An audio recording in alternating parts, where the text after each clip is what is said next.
Hello students, तो again I welcome you to my YouTube channel. और students, आज वाले वीडियो में हम लोग जो टॉपिक डिस्कस कर रहे हैं उस टॉपिक का नाम है issue of shares. Today the topic that we are discussing उसका नाम है issue of shares.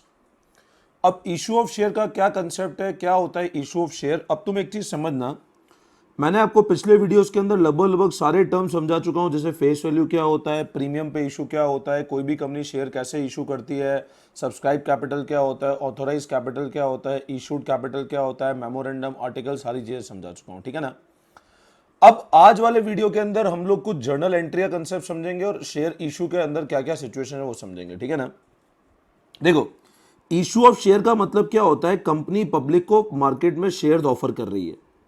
Issue of share का मतलब होता है कंपनी पब्लिक को मार्केट में शेयर्स ऑफर कर रही है, ठीक है ना।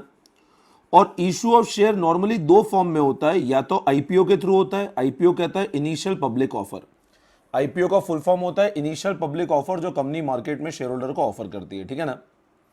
अब कंपनी जब भी शेयर मार्केट में पब्लिक को इशू करती है तो बेसिकली क्या होता है, एक चीज हमेशा ध्यान रखना, जो पब्लिक होती है ना वो शेयर के बदले में पैसा देती है। तो कंपनी को क्या होता है, जैसे मान लो कंपनी है, इधर कंपनी है और इधर मान लो शेयर होल्डर्स हैं, ठीक है ना। अब ये शेयर होल्डर क्या करेंगे, कंपनी इनको देगी शेयर्स, बदले में शेयर होल्डर क्या देंगे, इसको पैसा देंगे, दैट इज कैश। तो इशू ऑफ शेयर दो तरह से हो सकता है, या तो कंपनी इशू किसके थ्रू करे, कैश के थ्रू इशू करे, मतलब कंपनी शेयर होल्डर को शेयर दे और बदले में शेयर होल्डर क्या दे, कंपनी को कैश दे। या फिर ऐसा भी हो सकता है कंपनी इशू करे for consideration other than cash. Other than cash का मतलब क्या होता है, कंपनी शेयर होल्डर को शेयर नहीं दे रही है, कंपनी शेयर होल्डर को, मतलब share holder company share holder को शेयर दे रही है, बट शेयर होल्डर कंपनी को कैश नहीं दे रहे, इसके बदले में मान लो कोई असेट दे देते हैं। तो कंसिडरेशन अदर देन कैश का मतलब होता है कि शेयर तो मिले शेयर होल्डर को, बट शेयर होल्डर ने बदले में कैश नहीं दिया, उसने मान लो कोई असेट दे दिया कंपनी को। तो ध्यान रखना, जब भी मैं इशू ऑफ शेयर की बात करता हूं तो इशू ऑफ शेयर दो तरह के हो सकता है, या तो कंपनी क्या करे, या तो कंपनी कैश ले ले, या company consideration other than cash ले। तो issue of share can be either for cash और it can be for consideration other than cash, ठीक है। तो पहले इसकी नोटिंग कर लेते हैं हम लोग, ठीक है ना। Now issue of shares, a company can issue share to the public in the following two form. एक कंपनी शेयर इशू कर सकती है पब्लिक को इन दो तरीकों से। Issue of share for cash, या तो कंपनी क्या करे, शेयर को इशू करे और बदले में कैश ले ले, या issue of share for consideration other than cash, या फिर कैश के अलावा कंपनी शेयर तो दे बट कुछ असेट ले ले। Note, whenever share are issued for cash it means that against sale of share company will receive cash, अभी मैंने आपको बताया। and whenever share are issued for consideration other than cash it means that cash will not be received by company from the issue, ठीक है। अब क्या होता है, सिचुएशन क्या हो सकती है इशू में, जैसे मान लो एक कंपनी ने इशू किए शेयर्स और एक कंपनी ने 50,000 शेयर इशू किए मार्केट में। अब 50,000 शेयर इशू किए, एक शेयर इशू किया 10 रुपीज पे, उसकी फेस वैल्यू भी 10 थी और मान लो इशू प्राइस भी 10 रुपी है। कंपनी ने क्या किया, मार्केट में इशू किए 50,000 शेयर और इशू किए 10 रुपीज पे, फेस वैल्यू भी 10 है और इशू प्राइस भी 10 है। इसका मतलब इशू किस पे किया, कंपनी ने एट पार पे इशू किया। अच्छा, सिचुएशन अगर ऐसी हो, इशू प्राइस ज्यादा हो फेस वैल्यू कम हो, तो क्या बोलेंगे, इशू किस पे किया कंपनी ने, एट प्रीमियम पे इशू किया। और अगर इशू प्राइस कम है फेस वैल्यू ज्यादा है, ये वैसे अलाउड है नहीं, डिस्काउंट कहलाता है लेकिन अलाउड नहीं है। अब कंपनी ने क्या किया, मार्केट में 50,000 शेयर इशू किए और 10 रुपए का एक शेयर था। अब लोगों को बोला आप हमारे अंदर पैसा लगाओ, तो मान लो, और कंपनी ने ऐसा बोला इस 10 का ब्रेकअप तीन तरह से है, पहला वैल्यू 4, 3 और 3। एप्लीकेशन पे 4 रुपये मिलेंगे, अलॉटमेंट पे 3 रुपये होंगे और फर्स्ट कॉल पे भी 3 रुपये हो जाएंगे। ये कंपनी ने बोल दिया कि हम शेयर इशू कर रहे हैं 50,000, 4 rupees on application, 3 rupees on allotment and 3 rupees on first call. अब मार्केट से रिस्पांस आया, मान लो 50,000 शेयर इशू किए, रिस्पांस इस तरह आया, 50,000 शेयर हमने मार्केट में इशू किए, अपने को एप्लीकेशन आई मान लो 60,000 शेयर्स की। अब पब्लिक तो ज्यादा भी अप्लाई कर सकती है, और एक पर्सन ने 60,000 इंटू 4, 2,40,000 मेरे को पेमेंट आ गया एप्लीकेशन पे। या मान लो एप्लीकेशन आई मेरे पास 40,000 शेयर्स की, या ऐसा भी हो सकता है एप्लीकेशन आई मेरे पास 50,000 शेयर्स की। नॉर्मली इस सिचुएशन की प्रोबेबिलिटी थोड़ी सी कम रहती है कि एग्जैक्ट जितना इशू किया उतनी एप्लीकेशन आए। अब आप मेरी बात समझना, हमने इशू किए थे 50,000 शेयर, मान लो एप्लीकेशन आई 60,000 की, मान लो एप्लीकेशन आई 40,000 शेयर की। 60,000 शेयर की एप्लीकेशन आई मतलब 60,000 टू 4 हमको 2,40,000 हमारी पॉकेट में आ चुके हैं। 40,000 की एप्लीकेशन आई मतलब 40,000 टू 4 1,60,000 हमारे पॉकेट में आ चुके हैं। अब क्या होता है, हमेशा ध्यान रखना, जब भी हमारा नंबर ऑफ शेयर इशूड, जैसे इस केस में 50,000 है और नंबर ऑफ एप्लीकेशन रिसीव इस केस में 60,000 है, अगर मेरे को नंबर ऑफ एप्लीकेशन ज्यादा मिलती है, अगर मेरे को नंबर ऑफ एप्लीकेशन ज्यादा मिलती है as compare to number of share issued, तो ये सिचुएशन कहलाती है ओवर सब्सक्रिप्शन की। इसको क्या कहते हैं हम लोग, ओवर सब्सक्रिप्शन, हमारे पास ज्यादा पैसा आ गया। अगर मान लो नंबर ऑफ एप्लीकेशन कम आई और नंबर ऑफ शेयर इशूड ज्यादा है, हमने शेयर तो ज्यादा इशू किए और एप्लीकेशन कम आई, तो यह कहलाता है अंडर सब्सक्रिप्शन। यह कहलाता है अंडर सब्सक्रिप्शन। ओवर सब्सक्रिप्शन मतलब क्या हुआ, एप्लीकेशन ज्यादा आई शेयर कम इशू किए। अंडर सब्सक्रिप्शन मतलब क्या हुआ, एप्लीकेशन कम आई शेयर ज्यादा इशू किए। ठीक है, तो इशू ऑफ शेयर दो तरीके से हो सकता है, या तो कंपनी इशू कैश पे करे या company consideration other than cash करे। अगर एप्लीकेशन ज्यादा है इशू से तो कहलाता है ओवर सब्सक्रिप्शन, अगर एप्लीकेशन कम है इशू से तो कहलाता है अंडर सब्सक्रिप्शन। ठीक है, और एप्लीकेशन अगर इशू के बराबर है तो फिर परफेक्टली सब्सक्राइब हो जाता है वो। ठीक है, नॉर्मली ये सिचुएशन होती नहीं है कभी भी। ठीक है ना, तो इसकी नोटिंग कर लेते हैं।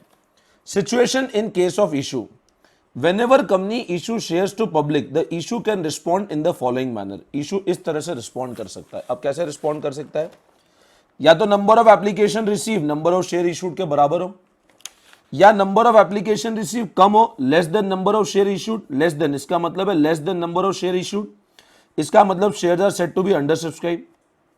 या number of application receive is greater than number of issued, इसको कहते हैं ओवर सब्सक्रिप्शन। अब इस केस में आप इशू कैरी कर लो, इस केस में इशू कैरी कर लो, कोई प्रॉब्लम नहीं है।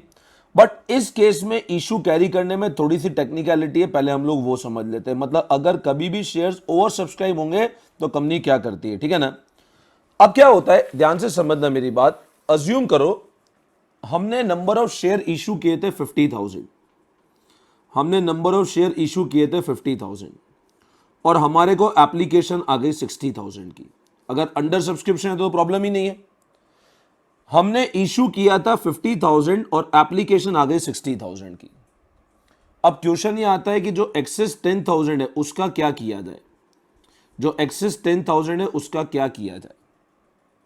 अब क्या होता है, या तो कंपनी, और पैसा आया कितना हमारे पास 60,000 इंटू 4 2 लाख, एप्लीकेशन का ही पैसा आया सिर्फ, है ना। जो मैंने ब्रेकअप बताया था ना 433, उसमें अभी तक शेयर होल्डर ने यही पैसा दिया मेरे को। अब ये जो 10,000 लोग हैं जिनको एक्स्ट्रा, जिनने मेरे को दे दिया, जो मेरे को इशू 50,000 था और एप्लीकेशन 60 की आई, तो एक्सेस एप्लीकेशन 10,000 आई, मेरे सामने क्वेश्चन है उसका ट्रीटमेंट कैसे करना है। तो ये ध्यान रखना, जो भी एक्सेस एप्लीकेशन होती है, जो भी एक्सेस एप्लीकेशन होती है उसका ट्रीटमेंट, मतलब जब भी ओवर सब्सक्रिप्शन होता है, ये थ्योरी के लिए भी इंपॉर्टेंट है कि whenever the shares are over subscribe company क्या करती है। तो दो तरीके हैं, या तो कंपनी 10,000 इंटू 4 40,000 को अपना पैसा लौटा दे और गुड बाय बाय बाय कह दे। 40,000 शेयर्स है उनको पैसा लौटा दे और गुड बाय कह दे, भैया तुम चले जाओ, हमारे पास तुमको देने को शेयर्स है ही नहीं। या फिर ऐसा हो सकता है कंपनी सेकंड ऑप्शन पे जा दे, सबको दे दे। उसको हम लोग टेक्निकल लैंग्वेज कहते हैं प्रो राटा अलॉटमेंट। अब पता है, तुम ऐसा समझना प्रो राटा का अलॉटमेंट का मतलब क्या होता है। मैंने मेरे यहां खाना किया, अभी तुमको पता है कोविड के अंदर अपन लोग कम बुला सकते हैं। मैंने मेरे यहां खाना किया, मैंने बुलाया 50 लोगों को। मैंने कितने लोगों को बुलाया, खाना किया, मैं हिंदी में लिख देता हूं, मैंने मेरे यहां पे खाना किया। ठीक है, हिंदी इतनी अच्छी नहीं है, अच्छी लगे तो बताना कमेंट बॉक्स में लेके। ठीक है, चलो, मैंने मेरे यहां खाना किया, मैंने बुलाया कितने लोगों को, 50 लोगों को। ठीक है, मैंने इनवाइट किया था 50 लोगों को, लेकिन अब 50 लोग के मान लो कोई बच्चे थे, भाई भतीजे, अलग बुआ मामा सब मिला करके, वो अपने दोस्तों को भी ले आए। मेरे यहाँ पे आ गए 75 लोग। कितने लोग आ गए, 75% आ गए मेरे यहाँ पे। अब मैंने खाना किया, मैंने इनवाइट किए थे 50% को और मैंने खाना ही बनाया था 50% के हिसाब से। बट आ कितने गए 75। अगर 40 आते तो कोई दिक्कत नहीं थी, सबको खाना मिल जाएगा। 50 भी आते तो सबको खाना मिलेगा। बट प्रॉब्लम कब आएगी, जब ज्यादा लोग आ जाएंगे और आ गए 75। अब या तो एक तरीका क्या है, इन 25 को मना कर दूं, जो एक्स्ट्रा 25 आए ना उनको मैं मना कर दूं। मना मतलब बोल दूं भैया तुम्हारे लिए खाना बनाया ही नहीं, तुम घर जाओ, घर जाके खाना खाओ। ठीक है ना। मैंने क्या बोला, जो एक्सेस 25 है उनको मना कर दूं भैया तुम्हारे लिए खाना नहीं बनाया, तुम घर जाके खाना खाओ। या फिर मैं क्या कर सकता हूं, मैं सबको बोलूं, इन 50 को कि यार देखो मैंने बनाया था 50, इन 75 को बोलूं 75 को, देखो मैंने खाना कितने के हिसाब से बनाया, 50 के हिसाब से, लेकिन सब अब थोड़ा थोड़ा कम खाना खाएंगे, ताकि यही 50 लोगों का खाना कितने में बढ़ जाए 75। जहां मेरी डाइट है 3 चपाती की, मैं 2 ही खाऊंगा, तो हर पर्सन को बोल दिया जो 3 खाता है वो 2 खाए, जो 2 खाता है वो 1 खाए। तो उससे होगा क्या, उससे ये होगा कि जो ये 50% का मैंने खाना बनाया, तो जो 50% का मैंने खाना बनाया ना वो कितने में डिवाइड हो जाएगा, 75 में डिवाइड हो जाएगा, क्योंकि सबने कम कम खाया। तो ये कहलाता है, इसको अकाउंटिंग भाषा में कहते हैं प्रोराटा अलॉटमेंट। प्रोराटा मतलब क्या होता है, जिसने 10 शेयर अप्लाई किए उसको 8 दो, जिसने 7 अप्लाई दी उसको 5 दो, मतलब प्रोपोर्शनेट कर दो, सबको नंबर कम कर दो। तो इससे क्या होगा, सबको मिल जाएगा। या फिर कंपनियां कर सकती है, इसमें से 5 को तो मना कर दे, 75 में से 5 को मना कर दे कि भैया तुमको तो कुछ नहीं मिलेगा, और बाकी 70 को बोले कि 50 लोगों का खाना कितने में डिवाइड करना है, 70 में। तो ये दोनों का कॉम्बिनेशन हो गया, रिफंड भी कर दिया और प्रोराटा भी कर दिया। तो ध्यान रखना, जब भी शेयर ओवर सब्सक्राइब होते हैं, ये जो मैंने बताया ना 50 का खाना कितने में डिवाइड करना है, 75 में, सबने जितना मांगा उससे कम दिया, इसको प्रोराटा कहते हैं। ये अपन अभी आगे सीखेंगे कैसे करना है हमको।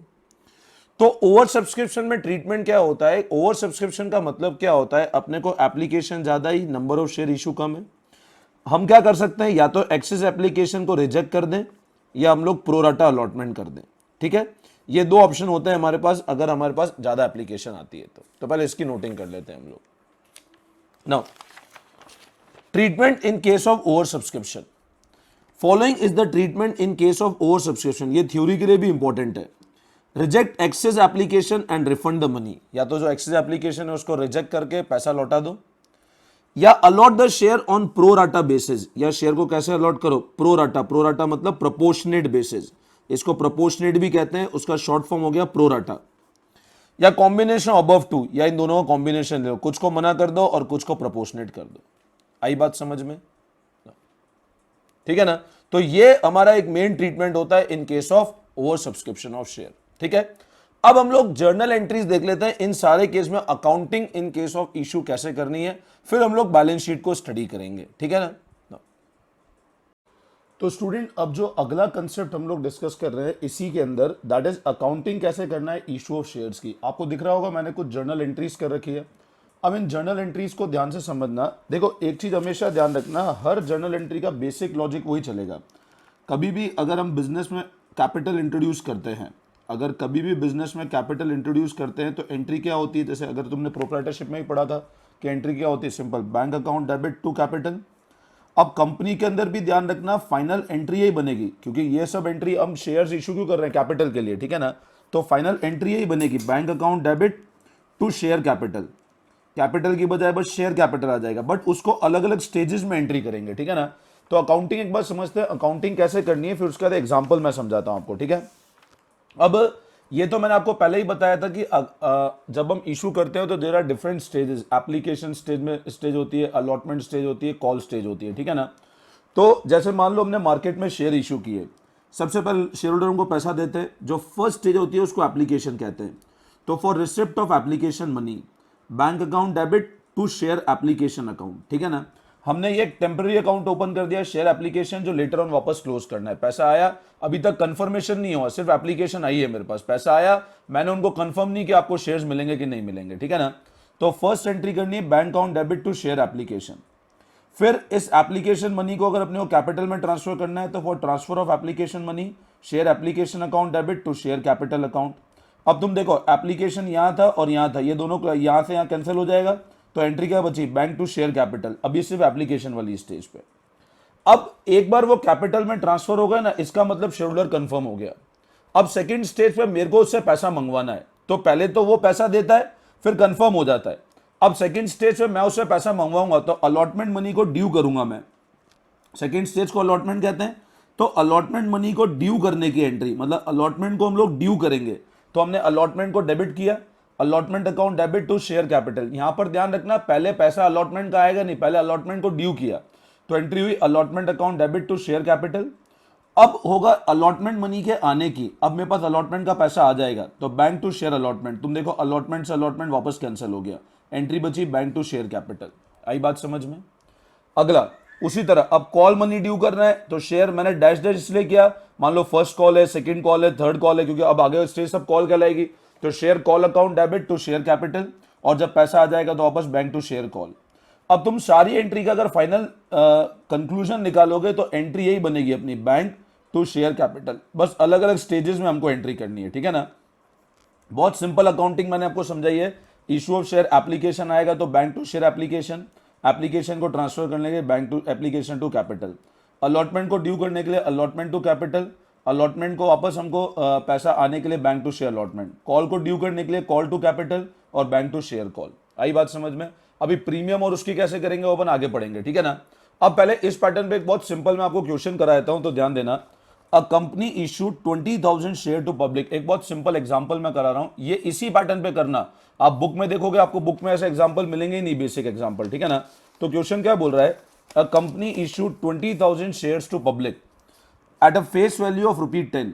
कंपनी ने 20,000 शेयर पब्लिक को इशू किए, face value of 10, payable as 4 on application, 3 on allotment and balance on final call. ठीक है, 20,000 शेयर इशू किए पब्लिक को, फेस वैल्यू 10 रुपए, पेमेंट हो रहा है 4 रुपए एप्लीकेशन पे, 3 रुपए अलॉटमेंट है और बाकी फाइनल कॉल पे।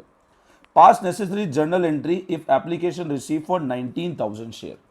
अब आप मेरे को एक बात बताओ, मैं नंबर ऑफ शेयर इशू कितने किए? 20,000, एप्लीकेशन कितने की आई? 19,000 की। ध्यान से समझना, मैंने नंबर ऑफ शेयर इशू किए 20,000 और एप्लीकेशन आई 19,000 की। अब ये मैंने एक बहुत सिंपल क्वेश्चन लिया है जिसमें अपने को जर्नल एंट्रीज करनी है, लेकिन यहां पता है एक चीज ध्यान रखना, क्वेश्चन सिंपल है लेकिन तुम लोग प्रेजेंटेशन स्टार्टिंग से समझते हुए चलना, क्योंकि ये प्रेजेंटेशन तुमको काफी वर्क करेगी।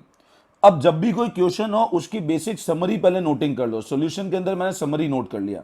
Number of share issue 20,000, number of application receive 19,000। 20,000 share issue किए, 19,000 की एप्लीकेशन मिली।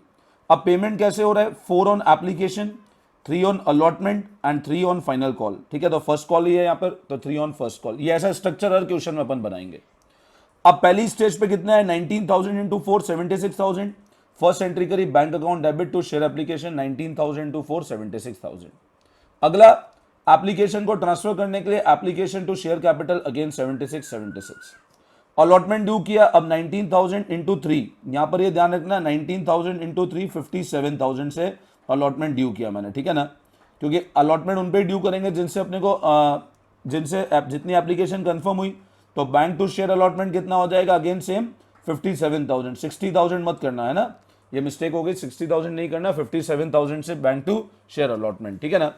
नाउ अगेन अब first call, again same amount 57,000 से। अब अगेन फर्स्ट कॉल ड्यू किया, तो share first call account debit to share capital 57 और पैसा आया तो bank to share call first call 57। अब अगर तुम फाइनल एंट्री देखोगे ना, तो अगर मैं सब डेबिट क्रेडिट कैंसिल करूंगा तो मेरी पता है एंट्री ऐसे ही बचेगी, बैंक टू शेयर कैपिटल, और 19,000 शेयर थे तो 1,90,000 की एंट्री हो जाएगी। तो बैंक टू शेयर कैपिटल मेरी फाइनल एंट्री बचेगी 1,90,000 से। आई बात समझ में? अब इसी पैटर्न पे बच्चों देखना, एग्जांपल नंबर 2 है। हमने नंबर ऑफ शेयर इशू किए 30,000, एप्लीकेशन रिसीव हुई 35,000 की। इशू किए 30,000, एप्लीकेशन रिसीव हुई 35,000। पेमेंट इस तरह करना है, इशू प्राइस फेस वैल्यू बराबर है 10 rupees, 4 is on application, 3 on allotment, 3 on first call. Excess application money was to be refunded, जो भी एक्स्ट्रा एप्लीकेशन मनी वो रिफंड करना है। अब इस केस में आप एक बात बताओ, हमने इशू किए 30,000 और एप्लीकेशन आई 35,000 की, मतलब this is a case of over subscription, और ओवर सब्सक्रिप्शन में क्वेश्चन बोल रहा है एक्स्ट्रा 5,000 को रिफंड करना है। लेकिन अब आप एक बात बताओ, एक बार अमाउंट तो 35,000 इंटू 4 ही आएगा फर्स्ट एप्लीकेशन पे, तो एंट्री करते हैं हम लोग, ध्यान देना। For receipt of application money, bank to share application, 35,000 into 4, 1,40,000। लेकिन अब जो एक्स्ट्रा है 5,000 एप्लीकेशन उसको रिफंड करना है, और कैपिटल हमेशा कितना क्रिएट होगा, जितना अपन ने इशू किया है, ठीक है ना। तो for transfer of application money and refund of excess application, application 140, capital कितना हो जाएगा 30,000 टू 4, और बैंक में रिफंड हो जाएगा 20,000 रुपीज, ठीक है ना। अगला है अलॉटमेंट मनी को ड्यू करने के लिए, allotment account debit to share capital 90,000, allotment कितने पे ड्यू होगा, 30 पे, क्योंकि बाकी 5 को तो रिफंड कर चुके। 30,000 इंटू 3, तो अलॉटमेंट 90,000, अलॉटमेंट रिसीव होने के लिए बैंक टू शेयर अलॉटमेंट। इसलिए फर्स्ट कॉल ड्यू किया तो share first call to share capital 90,000, और लास्ट एंट्री हो जाएगी bank to share first call 90,000 rupees. आई बात समझ में। अब एक और एग्जांपल देखते हैं थोड़ा सा डिफरेंट पैटर्न का। तो अब बच्चों जो अगला कंसेप्ट हम लोग डिस्कस कर रहे हैं वो डिस्कस कर रहे हैं issue of shares at premium, ठीक है ना। वैसे ये कंसेप्ट मैं पहले भी समझा चुका हूं, मैं इसका एक प्रैक्टिकल क्वेश्चन समझा रहा हूं आपको, ठीक है ना। तो when issue price is greater than face value, the shares are said to be issued at premium. Issue price अगर ज्यादा है फेस वैल्यू से तो शेयर को प्रीमियम पे कहते हैं। Excess amount receive will be transfer to security premium, जो एक्स्ट्रा अमाउंट मिला हमको कहां पे ट्रांसफर होगा, सिक्योरिटी प्रीमियम के अंदर, ठीक है ना। जो भी एक्सेस अमाउंट रिसीव हुआ that will be transfer to security premium. अब एग्जांपल देखना, मान लो मैं नंबर ऑफ शेयर इशू किए 20,000, एप्लीकेशन मिली 20,000, इशू प्राइस 12 रुपए, फेस वैल्यू 10 रुपए, 12 rupees the issue price and face value is equal to ₹10। Payment structure 444 है। अब आपको ये गिवन नहीं है कि प्रीमियम का पैसा कब आएगा। तो अगर हमको ये नहीं गिवन होता है प्रीमियम एप्लीकेशन पे, अलॉटमेंट पे कि फर्स्ट कॉल पे, तो बाय डिफॉल्ट हम लोग मानते हैं premium is always receive on allotment. तो इस 4 का ब्रेकअप कैसे होगा, 2 rupees towards capital and 2 rupees towards premium, तो 2 + 2 का ब्रेकअप में होगा। मैं फिर रिपीट कर रहा हूं, अगर हमको ये गिवन नहीं है कि प्रीमियम कब रिसीव होगा, तो बाय डिफॉल्ट हम लोग मानते हैं premium is always receive on allotment. Premium हमेशा कब रिसीव होगा, अलॉटमेंट पे। इशू किए थे 20,000, एप्लीकेशन आई थी 20,000, 4 रुपी का ब्रेकअप है, 2 + 2, 1 2 is for capital, another 2 is for premium. Specified नहीं है इसलिए हमेशा मानेंगे प्रीमियम अलॉटमेंट पे आया है, ठीक है ना। अब वापस वही बात है, 20,000 into 4, bank to application 80,000, adjustment किया एप्लीकेशन का, एप्लीकेशन टू कैपिटल 80,000, ठीक है ना। अलॉटमेंट को ड्यू करने के लिए 20 इंटू 4 अलॉटमेंट को ड्यू किया, 20 इंटू 2 कैपिटल, 20 इंटू 2 प्रीमियम, तो कैपिटल में 40,000, प्रीमियम में 40,000। Allotment account debit 80 to capital 40 to security premium 40,000। Getting my point. फिर अगर अलॉटमेंट मनी मेरे को रिसीव हो रहा है तो for receipt of allotment money bank to share allotment 80,000 rupees. First call money को ड्यू किया तो फर्स्ट कॉल टू कैपिटल और bank to share first call. Entry वही है, सिर्फ ये ध्यान रखना कि प्रीमियम का पैसा अलॉटमेंट के साथ आया है। एक नोट करके लिख भी लेना, if nothing is specified in respect of premium, if nothing is specified for premium, then it is always assumed to be received. Always assumed to be received with allotment. ठीक है, तो ये पॉइंट अच्छे से ध्यान रखना। तो ये हमने इस वीडियो के अंदर कुछ एंट्रीज देखी थी इशू ऑफ शेयर्स की। अब अगले वीडियो के अंदर हम और एंट्रीज देखेंगे इशू ऑफ शेयर और बैलेंस शीट प्रेजेंटेशन की, ठीक है ना। चलो, thank you all of you. तो अब बच्चों जो अगला कंसेप्ट हम लोग डिस्कस कर रहे हैं वो डिस्कस कर रहे हैं issue of shares at premium, ठीक है ना। वैसे ये कंसेप्ट मैं पहले भी समझा चुका हूं, मैं इसका एक प्रैक्टिकल क्वेश्चन समझा रहा हूं आपको, ठीक है ना। तो when issue price is greater than face value, the shares are said to be issued at premium. Issue price अगर ज्यादा है फेस वैल्यू से तो शेयर को प्रीमियम पे कहते हैं। Excess amount receive will be transfer to security premium, जो एक्स्ट्रा अमाउंट मिला हमको कहां पे ट्रांसफर होगा, सिक्योरिटी प्रीमियम के अंदर, ठीक है ना। जो भी एक्सेस अमाउंट रिसीव हुआ that will be transfer to security premium. अब एग्जांपल देखना, मान लो मैं नंबर ऑफ शेयर इशू किए 20,000, एप्लीकेशन मिली 20,000, इशू प्राइस 12 रुपए, फेस वैल्यू 10 रुपए, 12 rupees the issue price and face value is equal to ₹10।